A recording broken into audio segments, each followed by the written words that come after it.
Hello everybody, and thank you very much for giving up your time today to join us on our webinar. My name is Paul Slater and I'm the Executive Director of Nuix EMEA. Joining me for the next 45 minutes to an hour are my esteemed panellists, Mark Burgess, who's a Principal Manager for e-discovery and forensics and the Group Cert Leader for Vodafone Group Services Limited. Mark, can you hear me? You want to introduce yourself? Say hello. I can hear you. Thanks, Paul. Good afternoon, everybody. Good afternoon, Mark. Can hear you very well. Our next panellist is Julie Cogan, who's the Vice President of Information Governance Solutions here at Nuix. Hi, Julie. Can you hear us? I can. Thanks for having me. Thank you very much for joining. And your time in the world, it's morning, I believe. So thank you for getting up early as well, Julie, to join this panel. Also, on today's panel is Mr. Chris Dale, who's an independent legal service professional and the owner and author of the e-disclosure information project. Hi, Chris. Can you hear us? I can. Hello, and thank you for asking me. And thank you for joining us. And last by no means least, Mark Mccluskey, who's a detective inspector within the Police Service of Northern Ireland. Mark, good afternoon. Good afternoon from sunny Belfast. You said it was raining before.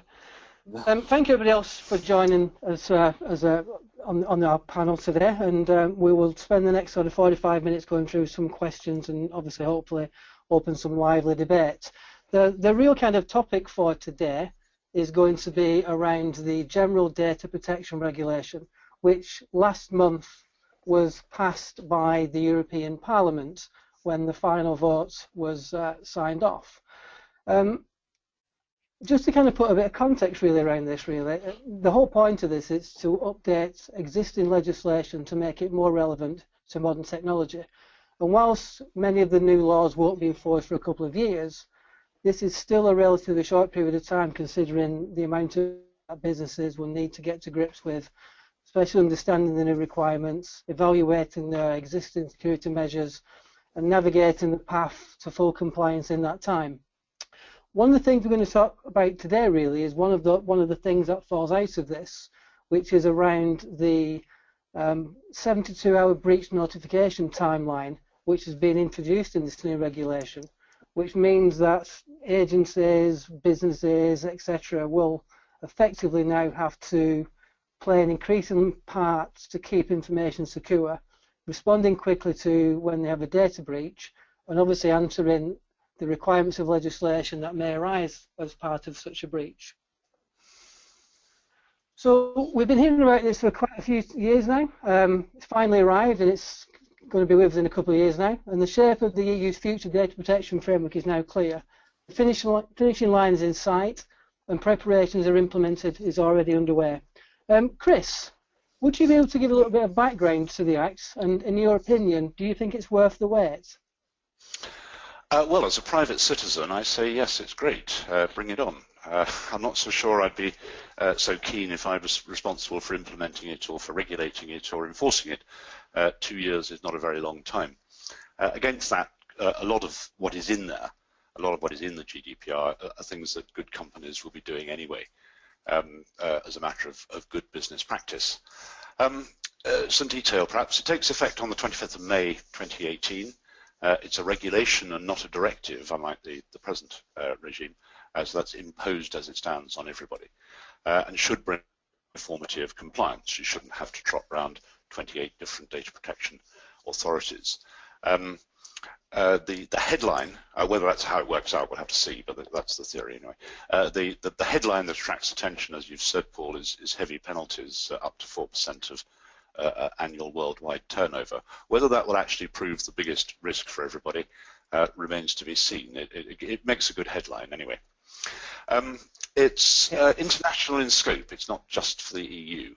Where you have your business, the location of your business activity matters more than where you have your HQ or where the business is incorporated. And the question that has to be addressed is that do you engage in processing or monitoring which affects people within the EU? So it affects processing of personal data, and that's an expanded definition of personal data to any factors which are specific to an individual's physical, physiological, genetic, mental, economic, cultural or social identity.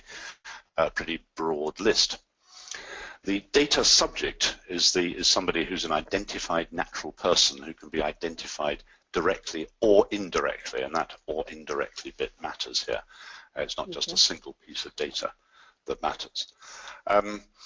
The people who matter, the people who are burdened with the tasks, are the data controller and data processors.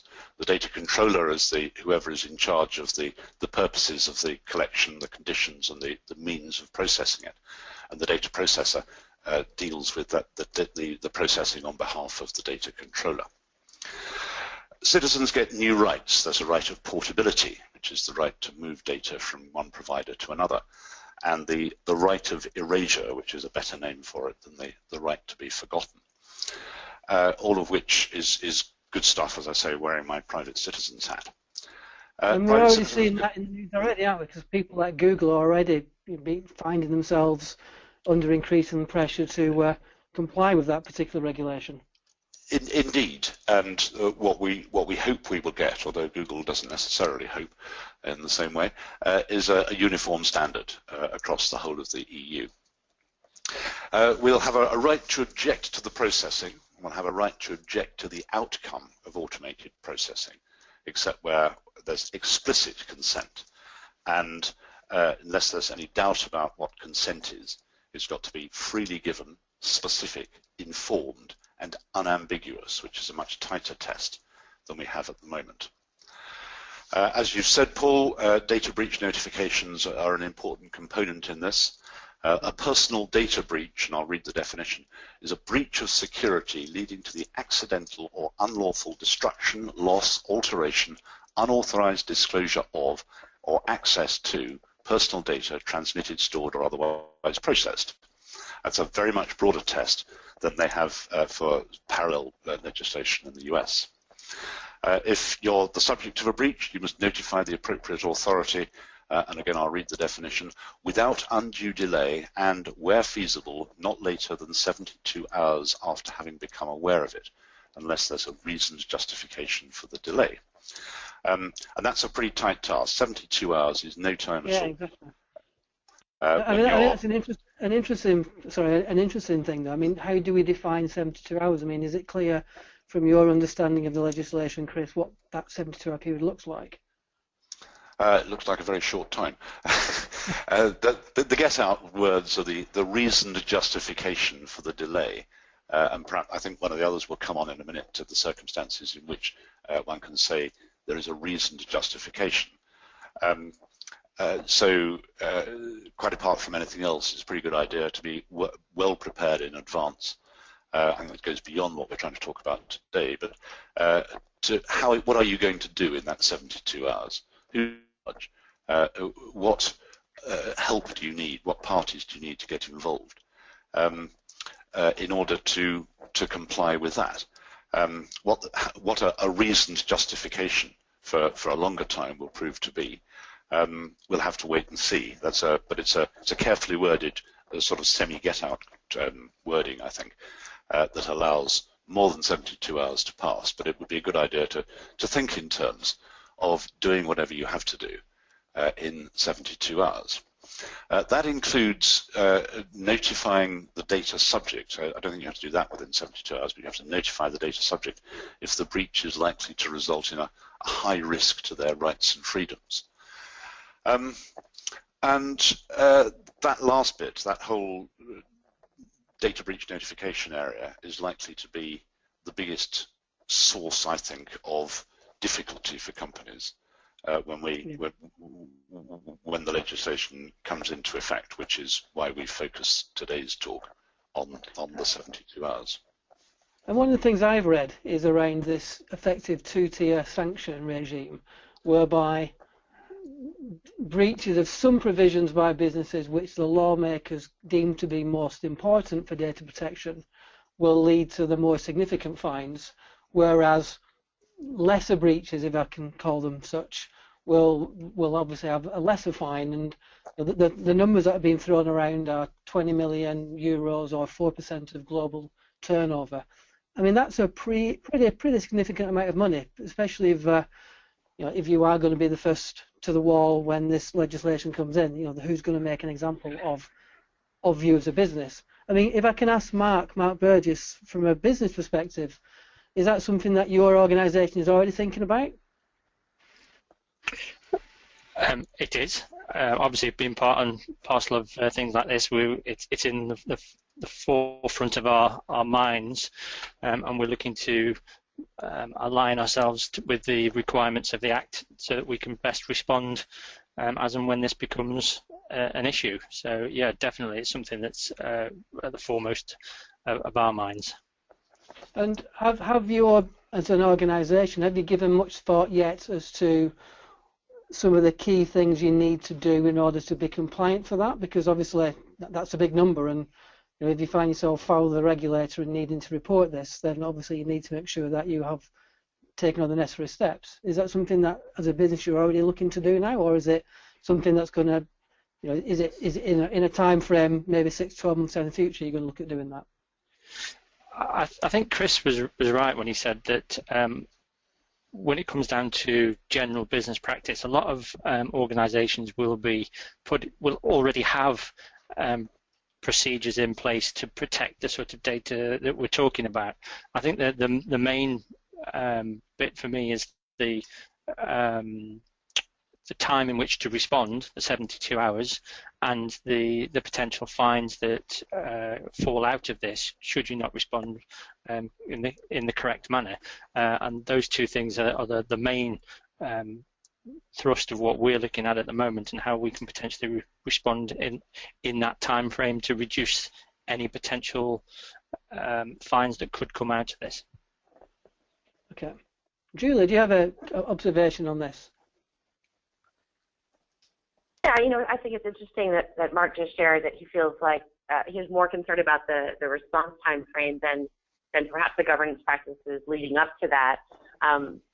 I venture to say you're fairly unique in that. A lot of the companies that we're talking with aren't necessarily so confident in those processes. Interestingly, I think from the regulations perspective, they're striving for what they're calling privacy by design, which is a reality in which the privacy question is actually asked first, and not after a process or a use case has been built around a set of data. By doing that, that's going to enable privacy by default, which I think really is the intention and the value to the citizen. But in order to do that, you have to have a factual basis and understanding of the data that you have, where it came from, when it occurs, why it occurs, what its life cycle looks like. Is it shared? Who's it shared with? Where is it stored? How is it processed? Are there future uses that have been undefined as of yet that need to be taken into account from a privacy perspective? You've got to have that level of transparency into your data to have any hope of protecting it under the regulation here.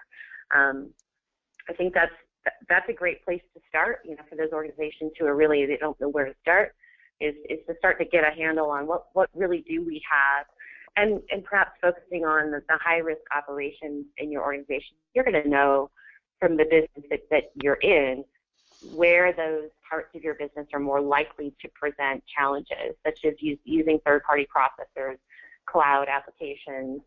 Those are certainly areas where I would start. So you're saying, Julie, that for a lot of businesses, this should be nothing new. This should just be good practice? Well, it is good practice. I mean, it's common sense, right? I don't think there's anything in the regulation that doesn't come from common sense. I think the challenge is the regulation has very sweeping definitions. So even for those organizations who have existing information management practices, it's probably worth another look to make sure that the scope hasn't changed and that it's properly covered under this regulation as it's intended. Yeah, one thing I found quite interesting was the fines that are being talked about are talking about a percentage of global annual turnover.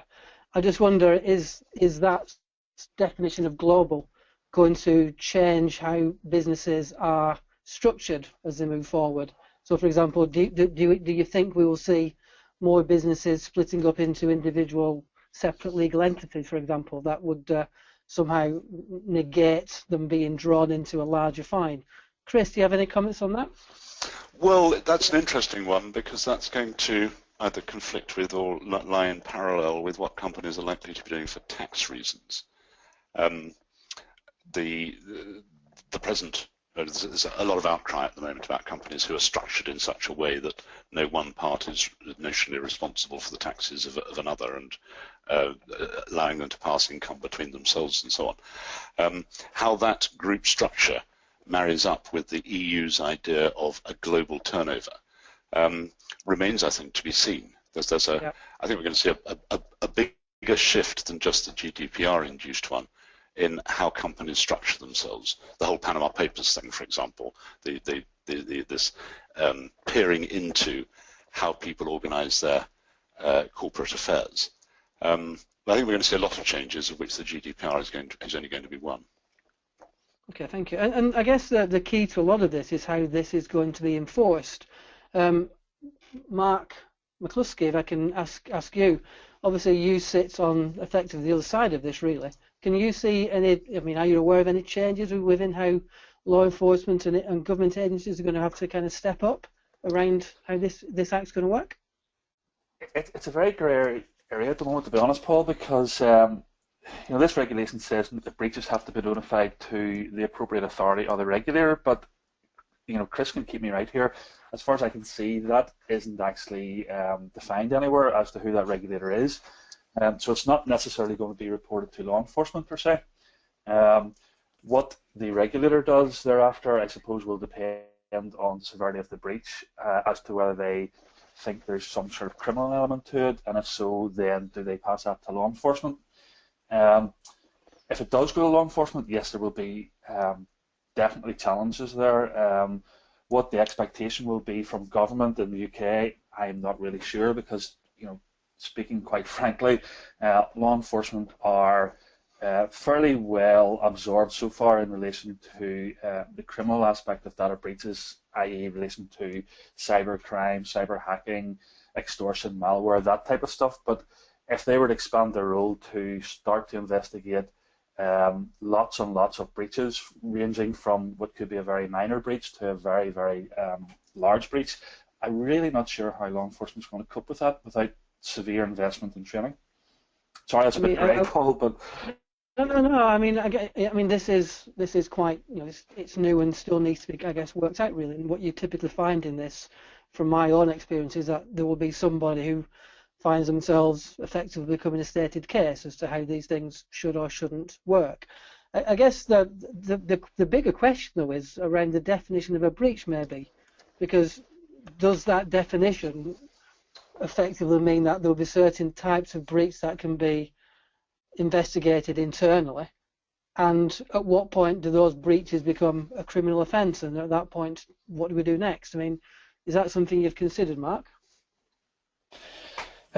Yes, we have. Let's talk practically here. A data breach could be someone going home on the train and leaving their unencrypted thumb drive laptop on the train for others to pick up. Now, that is a breach, and we would all accept that's a breach. Is that a criminal offence? Probably not. So from my perspective, I would see that being, yes, reported, yes, investigated internally, yes, could be a fine by the regulator, but that's not necessarily going to spark off a criminal investigation. On the other side, we have the technical attacks, where breaches are of more technical nature, performed by criminals or organised criminal gangs, and that certainly will lead to an increased capacity or need for capacity in relation to investigation. Chris, have you read much into the Act as to what is actually defined as a breach? Can I come back first on the point about who is your authority, which Mark mentioned just now? Each member state must establish its own independent supervisory authority.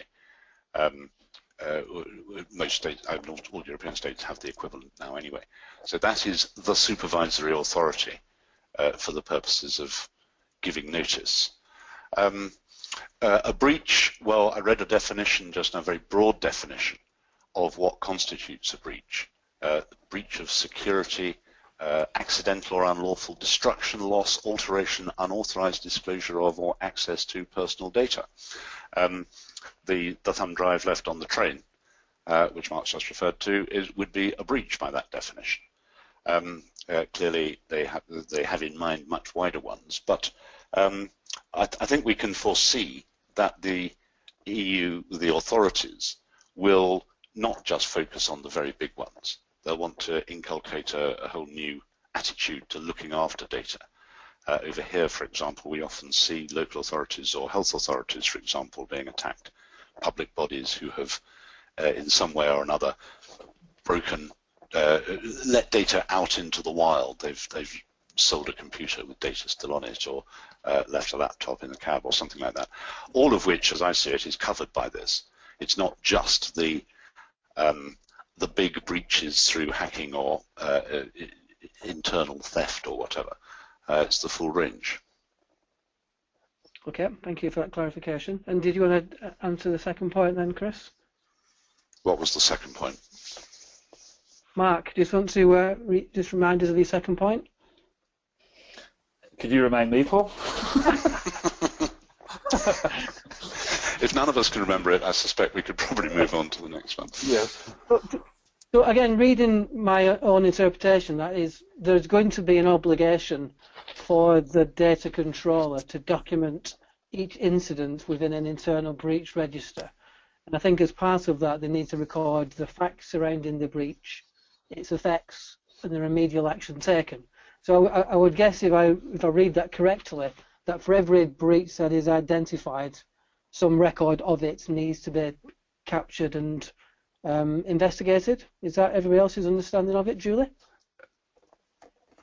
Yeah, absolutely. I think there's a question there with the recording of all of that. Does it create something that is, then discoverable and potentially used against you? But in reality, it's part of a proper process in general from a governance perspective. So I'm not surprised to see it. I do wonder if it's giving anybody additional heartburn, maybe from the litigation or the law enforcement side. Yeah, the key theme here is Paul. The key theme is accountability, isn't it? Every business must appoint a data protection officer whose job it is to oversee compliance, and that he's responsible both for policies and for reacting when something arises. And all those things that you referred to, the keeping of entries about breaches and all the rest of it, is all part of that accountability. I mean, I think the interesting point, though, is this going to be used against them, as Julie points out? If this becomes an internal record, is this going to change, for example, a business's status? Could this be used against it? Is it going to knock the stock price down, for example, if a business is seen to be having high levels of breach and low levels of response, for example? Yes, I mean, firstly, it's potentially discoverable data, I would think. So at the hands both of those affected by a breach, the equivalent of those who bring class actions in the US when similar things occur. It could well have an effect on share price. It'll have an effect on the security of tenure of CEOs and other people with responsible positions. So, yeah, but it's not the only thing that companies have to keep, or at least should, by Julie's perfectly reasonable calculation, be keeping anyway as good business practice. The stakes get higher, but most companies, I hope, would be already recording, for example, breaches, would already have, perhaps this is overstating it, but it would be, one would hope that most companies would have some plan in hand for what would happen when there is a breach, at least those who are responsible for large quantities of private data. But I think, though, if this is going to start affecting a lot more smaller businesses as well, and things like having a data protection officer, I'm sure there's many organisations that just do not have that in-house already. I mean, this is going to be, in my opinion, quite a burdensome piece of legislation, effectively, that's going to, organisations are going to need to really kind of step up and effectively man up as well. Bring new people, men or women, into play. Going to have to change the way they do the processes. How do you think, Mark Burgess, that businesses are going to be able to look after this?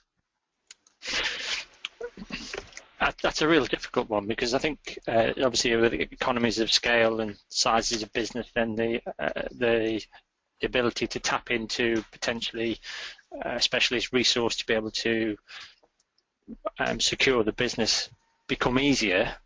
At a small scale, small businesses, it is quite difficult. I'm not sure whether we'll end up with an almost two-tier system, or whether we'll see a defining line where only businesses of a certain size will process personal data. Or alternatively, one of the things that has been suggested to me previously is that the legislation suggests that organisations have 72 hours in which to inform the regulator after they are aware that there has been a data breach. And if you don't go looking for those data breaches, then you don't find them. So there might actually be a differential between the size of businesses because of that as well. So people actually stop looking for data breaches. But it's a really difficult one to call, because obviously security professionals at the moment are in short supply. This might actually compound the issue. It seems unlikely that you can get off the obligations by simply putting your head under the blanket and not looking for them. What I think is what we will see is a proportionate expectation. If you're a three-man company, you won't be expected to go and employ an individual whose job is data protection officer. It will become a function of somebody already within the company. And all companies already have, or companies of any size at all, have somebody responsible for compliance, whether something in a whole department in a very big company, an individual in smaller companies, somebody who includes it in their job description in yet smaller companies. As Julie was saying just now, it's not just how you react that matters. It's what were the circumstances, what were the defects, what was the compliance failure back down the trail that led to it, that is as likely to give rise to a fine as how you react on the day. Yeah. An interesting observation. I mean, I think, as you say, a lot of businesses are already doing something like this already, and it's probably just going to be another job on the job title of somebody in a small business to pick up and run with. And I guess in an organisation like yours, Mark, you probably have a team of people already looking at responding to this. We do, yeah. We're looking at it very seriously, as I said earlier. So one of the. Sorry, yes, Mark. No, I was just going to make an observation from the law enforcement perspective.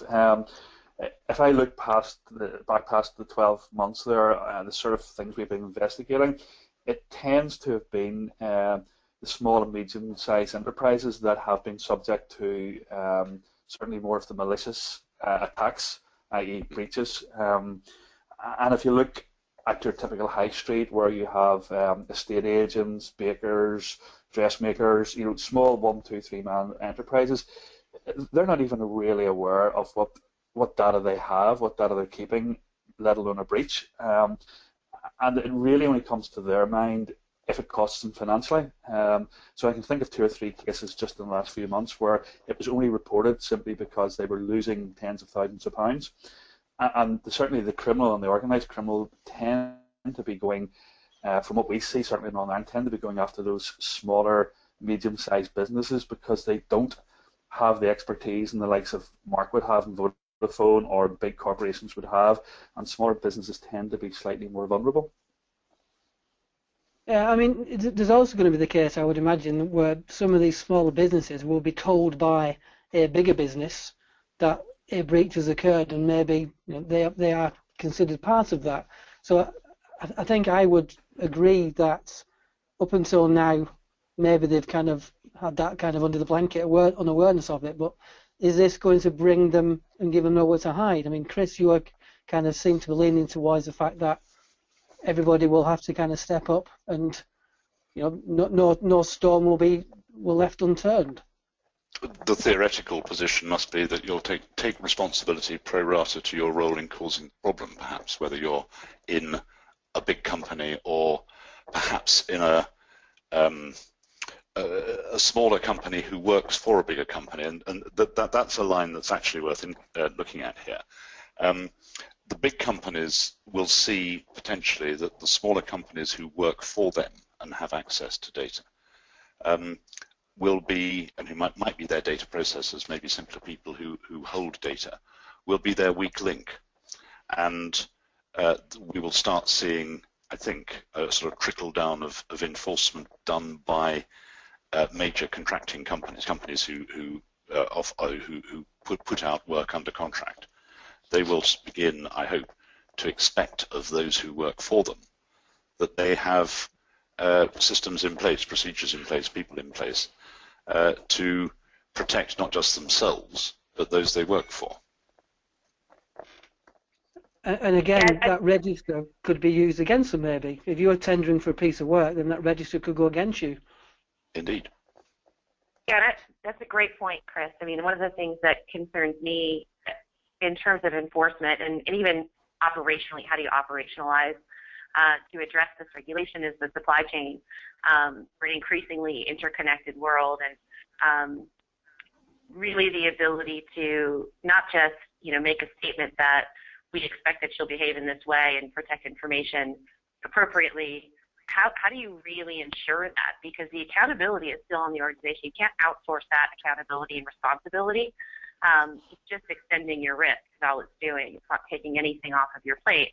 And when you think about, I think, Chris, you had read the definition of a breach. It really is everything in the kitchen sink. It's any sort of misuse of the information, whether it's stolen or it's negligence or just a mistake. All of those would come under potentially the definition of what a breach is. And so the more points there are in a supply chain to deliver a product, the more points there are for failure. I think it's similar to in the U.S. when the HIPAA regulation came down and business associate agreements were required for any third parties that were involved in the storing or processing of protected medical or health insurance or health information.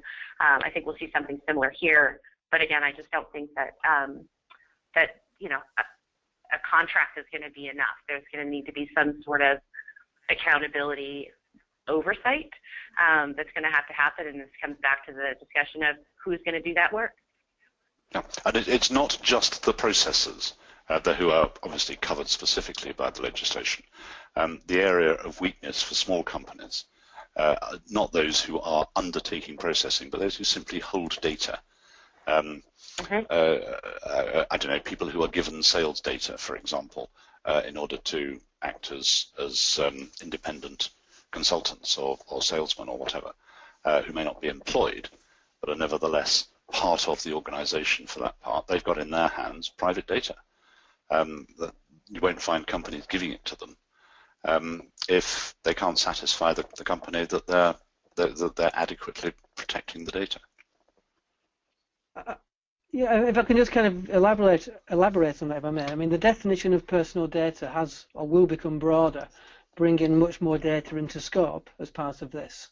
And I think we would all agree that companies need to take measures to reduce the amount of personal identifiable information that they store, and ensure obviously that they don't store it for longer than is necessary. So, Julie, what can people do to enforce that effectively? What advice would you give an organisation? Yeah, well, it needs to be customized based on what the organization does and where they operate and what they're intending to do in the marketplace. Because you can't do it all, so you've got to be prioritized in the way you approach it. Coming back to focus on those high-risk areas where you're more than likely to have significant risk. And it comes back down to you have to know the data in a detailed way. To your point, the definition of what personal data is extremely broad. And while some more obvious types of data were probably being well protected ahead of this regulation, it's worthwhile to take a look at the expanded definition in those high-risk areas, evaluate the data in light of the regulations definition to ensure that, in fact, are incorporating everything that would be considered personal data, and that the process that's underlying its creation, use, processing, storage, and management takes into account the expanded definition of what a breach is. So it's really being prioritized, looking where you have the most risk, and then getting down into the nitty-gritty of the data itself to let it tell you the story of its life cycle, so it will enable you to protect it properly. Thank you. Mark Burgess, from an organisation as your own, I mean, these things are already at top of the mind, I would presume. I mean, is this going to change or just make you work differently, or is it just going to be business as usual when it comes to understanding what data you have and how long you keep it? No, I think we go through a process of looking at what data we've got, how long we keep it, how we process it, etc., etc. And we do that on an ongoing basis. I think, if anything, this will lead us to try and tighten up the timescales from a breach to being able to give a root cause. How quickly we were able to gather the artifacts to be able to identify the root cause, and I think that would be the main effect that it would have on us as an organisation. We have everything in place at the moment to obtain all of those artifacts, but it's about reducing the timescale from notification to root cause. That would be our main push in the coming months. I think data protection officers are going to need a different range of skills to the broader compliance officer. I think they will be expected to understand, for example, the IT implications. I think you're right there, Chris. One of the main things I think that, from our point of view, you see security, legal, and being quite siloed. So you have a history of conventional security and technical security being sitting at opposite sides of a table, and then you have the legal aspect as well. And I see all of those aspects being brought closer together, and multi-skilling across those teams will be, again, another feature over the coming months and years in order to... Which is no bad thing. Exactly. Julie has been shouting at us all to be doing this for years now, for all sorts of reasons that have got nothing to do with GDPR. That we need people who are multi-skilled, people who cross departments and cross responsibilities, and maybe the GDPR will be a driver towards that.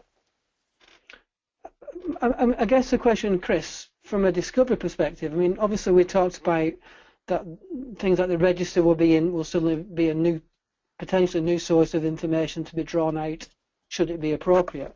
Do you see many organisations thinking around how they're going to change their views for any litigation that may come along, or any discovery as part of this? I'd love to say yes, but I don't think we're there yet. I think we'll see somebody getting hit badly in the early stages, and only then will people, either on a discovery point or from a cybersecurity perspective or whatever, and only then will we start seeing the incentive. Historically, for example, people who get themselves organised for discovery purposes only do so when they've had a bad time at the hands of a court or a regulator, and realise that this is not just a theoretical risk but an actual one. And I'm reasonably sure we'll see the same here, not least because of, as Julie says, there's only so much you can do at once. The biggest organisation can only cover some things at a time. And people's priorities will differ from company to company, no doubt.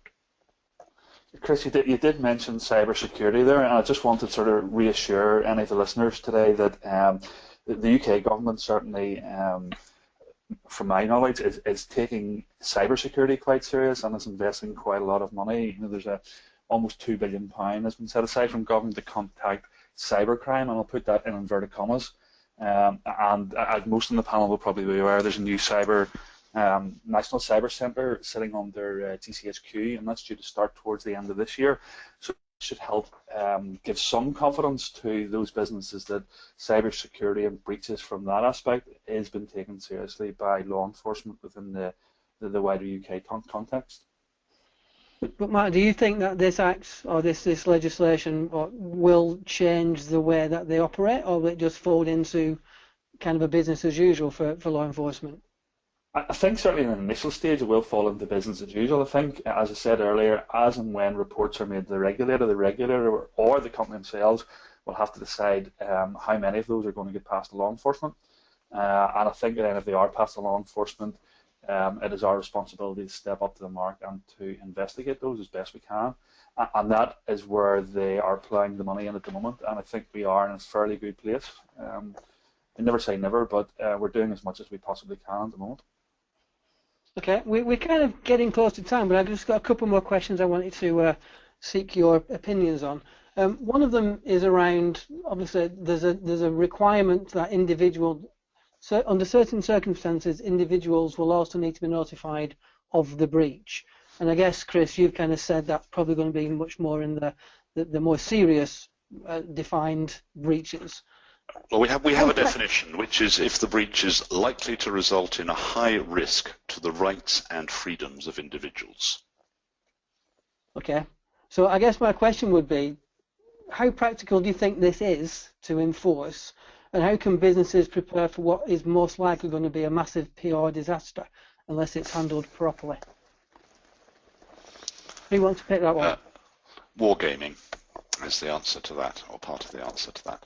I did a panel with somebody the other day who described the wargaming exercises they do with people, if wargaming is the right expression, which it probably isn't, running through, pretending that pretending that such a thing has happened, and dumping the company in a controlled environment as to what they're going to do about it. And that, I think, is something that we're going to see very much more of. And quite right too.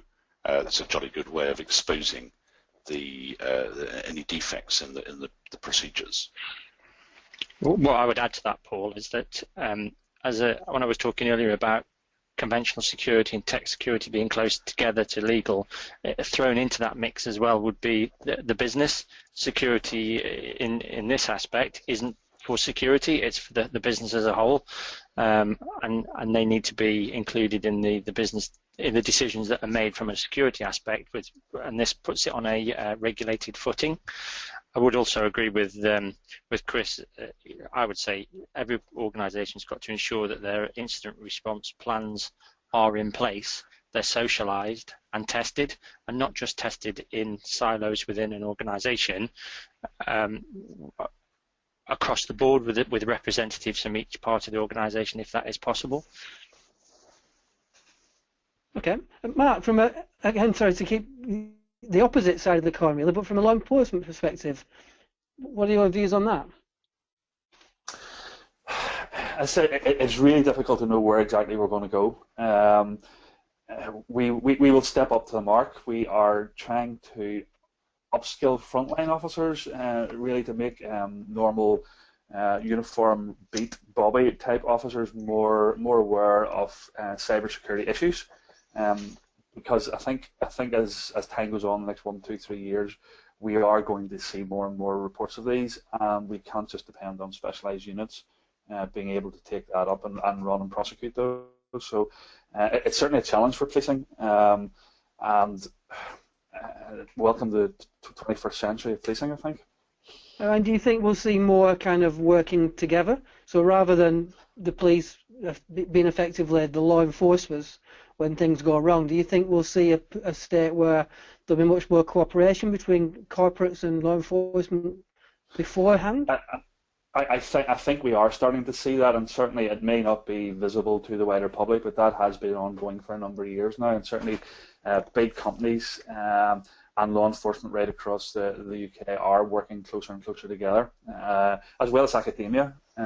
We can't forget about that, because there is a big input from a lot of the universities in relation to the more technical breaches that may or may not occur. Okay, so the last question from me, and then I'll hand over to you guys if you want to talk about any closing remarks. But a very topical question maybe. Those of us sat in sunny or not so sunny Britain are currently toying with the idea of whether we want to stay or leave the EU, and that decision is going to happen in only a matter of weeks. Given that this is effectively an EU regulation, what's going to happen if we choose to leave? Chris, have you got a comment on that? Well, you hear people talk about Brexit in this context and others as if it's going to be a sort of sunny upland where we've suddenly leaped free of all EU restrictions and regulations, which just isn't going to happen, not least because many of them benefit us. Many of them also, including this, becomes a qualification for continuing to do business with the EU. If anything, just in the event of us leaving, we're going to be just another country. We're to apply to the EU and say, can we please be considered as having adequate regulations and so on in place to comply with, to do business with you for data to flow, just as the US and everybody else does. If that leads to a lower test than the GDPR test, I should be very surprised. It may even be a higher one. So yeah. In this context, as in others, don't bank on Brexit as being a get-out clause. Don't sit waiting for Brexit before deciding to do something about the GDPR. Thank you. Does anybody else have any comments on that before we go to a question from our audience? No, I just... go ahead, Mark. Sorry, what I would just add to that is the majority of businesses if they work internationally, will span the EU anyway. So for myself, whether we leave or stay, it makes absolutely no difference to all the discussions that we've already had about preparing, because the data would potentially be applicable to other places within the EU anyway. So it has absolutely makes no difference to me at all. Thank you. Mark? Just Mark stole my words, actually. I was just going to say exactly that certainly most of the bigger companies have not just a European footprint, but certainly a global footprint. So from my perspective, what I see is not a lot of difference whether we leave or stay in the EU, being honest.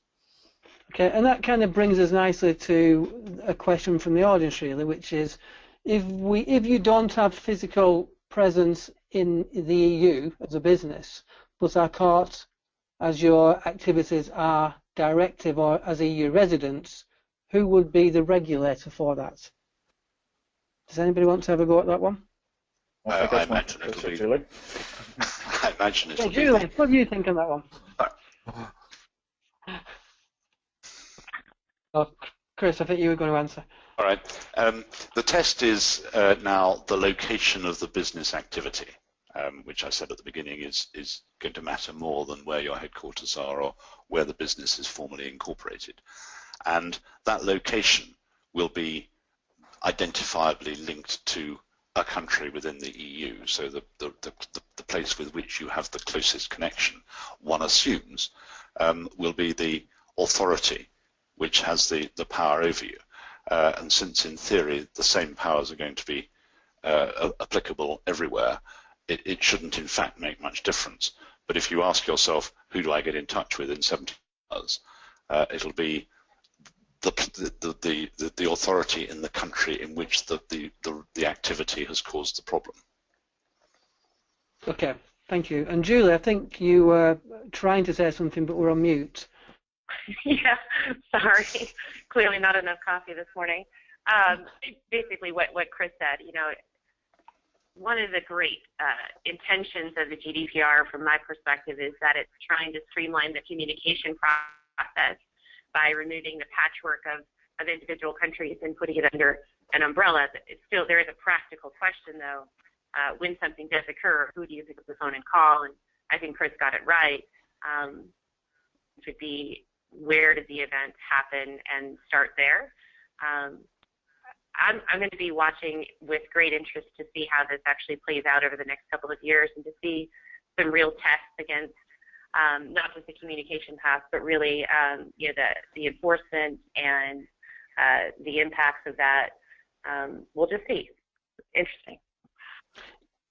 I think I guess the final point from me would be I wouldn't want to be the first company that finds itself in the spotlight from the legislation's perspective, because I think a lot of what we've been talking about for the last 55 minutes are going to be quite important to whoever finds themselves being investigated first. And I think a lot of what we've been saying will fall out from the back of that, really.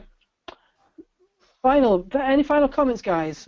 We've put on the screen some practical tips to take away, but I'm just interested if you have, as we just kind of go around the room, as it were, whether you have any final comments or observations on the GDPR, and particularly around the 72-hour bits for notification for breaches. Mark Burgess, have you got any final comments on that? Yeah, thanks for pushing me up there first. So no pressure. Somebody. Yeah, thanks for that. So I would just reiterate the fact that there's got to be closer working between all parties within the business, between the different security teams, between the legal, and between the business itself. And I would just reiterate about getting everything back in place, getting everything in place to make the road to a root cause as quick as possible, so that in the 72 hours that you have to inform the regulator, you'll go into the regulator with as much information as you possibly can, rather than we've had a breach and we don't know how many people it affects. So that would be my best advice. That's great advice. And the other Mark, what would your advice from law enforcement's perspective be? Well, there's just two simple things. I think the first is the very, very obvious one, and it's a law enforcement message right across the picture, is have data encrypted. We're investigating cases day in, day out, and whether a breach occurs or not is not the question. Really, is can the data be accessed? And I think people are still not encrypting data. So that's my first piece of advice. The second thing really is, following on from what Mark said there, it's okay reporting the incident within 72 hours. If it's going to be of a criminal nature and should report it to law enforcement, we will come in and we will be asking lots and lots of questions for a fairly fast time response. And I think companies will have to step up to the game as to how they can manage to get as much information, relevant information as possible to law enforcement. So when we think of the likes of a cyber attack, getting logs, getting an accurate information of what was taken, how it was taken, when it was taken, and those things are very, very difficult to pin down within 2, 3, 4 days from our experience. So I think the companies themselves are going to have to step up to the plate about not only reporting, but going that step further about reporting, and then being able to assist law enforcement try and A, track the perpetrators, and B, get the data back if at all possible. That's some great advice, sir. Thank you, Mark. And Chris? Things I say at the end or the beginning of quite a lot of things I talk about are applicable here. One is anyone who says that any of this is easy is a twit. Second, this is new legislation. It's very broad, comprehensive legislation. It's got a lot of grey areas in it, and probably needed to have grey areas in it. Things will refine. One should have no embarrassment about saying about quite a lot of this, I don't know what the answer is going to be, because you won't find anybody else who will be able to say what will happen in any particular set of circumstances. This is comprehensive, though it is. It's a framework, and a lot will turn on the first actions. Great, thank you, Chris. Sorry, a lot will turn on the outcome of the first actions, I should say. What happens in courts or the hands of the authorities. And thank you. And last but not by no means least, Julie, off mute. What are your final observations? Yeah, it maybe sounds really simple, but to Chris's point, it's incredibly difficult to achieve. But the point here is privacy by design is number one on top. You have to know what information you have so you can protect it. And if you know it so you can protect it, you then know it and are in a better position to investigate it when something bad does happen. And then to the other Mark's comment, if you know what you have, you're in a better position to be able to provide it to the authorities when you need to. So it really comes down to this, know your data extremely well. It's only going to position you in a good light across the requirements of the GDPR. And one last point about that is once you start to get to know your data, get rid of the stuff you don't need.